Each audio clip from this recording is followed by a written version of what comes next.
Hello and welcome.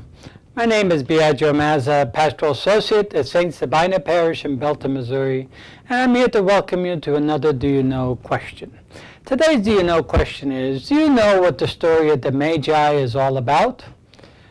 The story of the Magi appears in only one gospel, the Gospel of Matthew.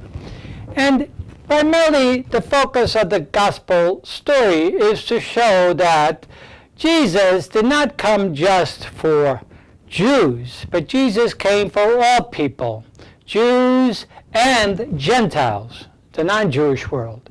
And therefore, Matthew's focus with regards to the story of the Magi was not one of historical accuracy or significance, but rather to try to get a particular theological point across, to try to communicate something about Jesus and the incarnation, that it was a manifestation of God, not just to the Jews, but to the entire world.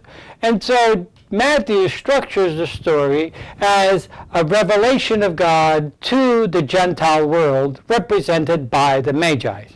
Now, who are the Magi? The Magi are referred to, first of all, as coming from the East and being astrologers. That is about all that we know about them in terms of the story from Matthew's Gospel. We know that they came to they followed the star, and they came to recognize Jesus as the King that was to be adored and worshipped, as the one who would bring peace and harmony to the world. And they brought gifts. And we know that they brought 3 gifts according to the Magi story in Matthew's Gospel: gold, frankincense, and myrrh. And they visited Jesus not in a stable, but in a house. And they offered their gifts, and then they departed on their way home by a different route. That's all that we know. Because the story took on greater and greater significance in the manifestation event of the life of Jesus, over the centuries, Christians embellished the story over time, so much so that all sorts of new details were added to the Magi story.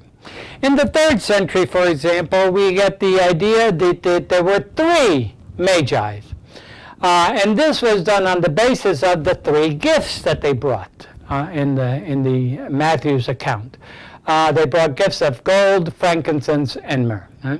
By the 6th century, we have the Magi's have now been turned into kings based on the Old Testament accounts, primarily Psalm 72, verse 10, and Isaiah 60, verses 3 and following, that speak about kings bringing gifts, kings from Sheba coming to bring gifts and to offer gifts. By the 9th century, we have more embellishment where the kings have now come to represent all the ages and all the races that existed in the world as a manifestation of Jesus to the whole world. And so where we have their physical appearances described, the physical appearance of first one being old, young, and middle-aged, and white, brown, and black, representing all ages and representing all races.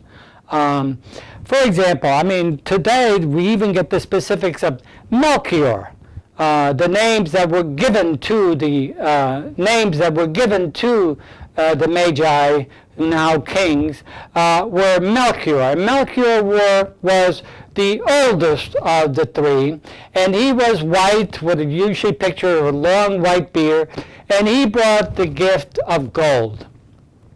The middle-aged person, was Balthazar, and Balthazar was always pictured as black, and he brought the gift of myrrh.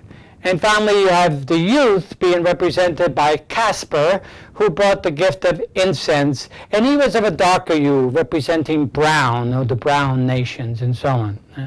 And so we have not only, by the 9th century, not only their physical appearances, as well as their representation of the ages and so on, but also names given to them and associated with particular gifts. Even the gifts themselves took on greater significance, because gold was seen as representing the royalty of Christ, incense was seen as representing the divinity of Christ, and myrrh representing his suffering and death.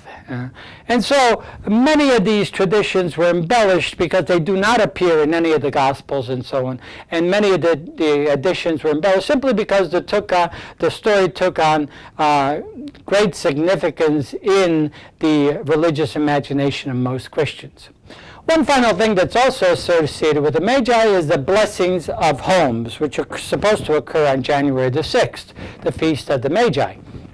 And in the blessing of his home, what you're supposed to do is with blessed chalk, either a priest or the head of the household can mark the main doorpost of the home with the years separated by the initials of the three kings. So this year, for example, would be the year 20 plus the C plus M plus B plus 20, plus being the sign of the cross, actually, among all those. And you would mark your doorpost with sacred, with blessed chalk to hopefully ask God's blessings and God's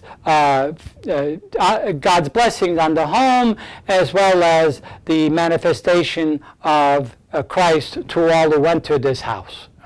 And so I hope that this has helped to understand a bit more of what the Magi were all about, and how over the years greater embellishment has been added to their story in order to facilitate the spiritual meaning of what the Magi are all about. So I hope this has helped, and I hope you will return again once more to learn more about our tradition, our faith through Do You Know questions. Thank you.